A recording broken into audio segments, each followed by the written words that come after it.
What do you do with all of your film when you get it back from the lab? Or if you develop it at home, what do you do when you're done scanning it in? Where does it go?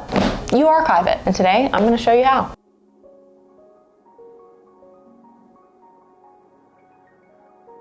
First, you're going to want to order a set of archival sleeves. I like the ones that allow you to do 6 frames at a time per strip of film, because then you get all of your film in here. So this roll of film was shot on June 28th, and I'm going to go ahead and put that date down, and then I'm going to go ahead and write down what it was that I was shooting. I'm also going to give myself just a little more detail so that when I'm looking at these negatives, I can reference the scans that are already in my computer and make sure that the roll I'm pulling is the correct roll. I'm going to write down what camera I used, the lens I used, and also the film stock. So I have everything I need to know about this roll of film really accessible at the top of my archival page, and I don't have to worry about pulling anything out. A Canon EOS 1V 28-300, and it's a roll of Ilford 400. Next, you're going to take your film and you're going to cut 6 frames, and this can get a little bit tricky because those lines in between each frame is about 3 millimeters,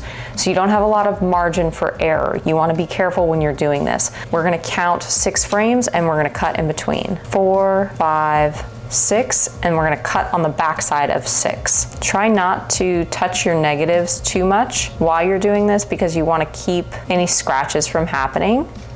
This is that margin of error I was talking about.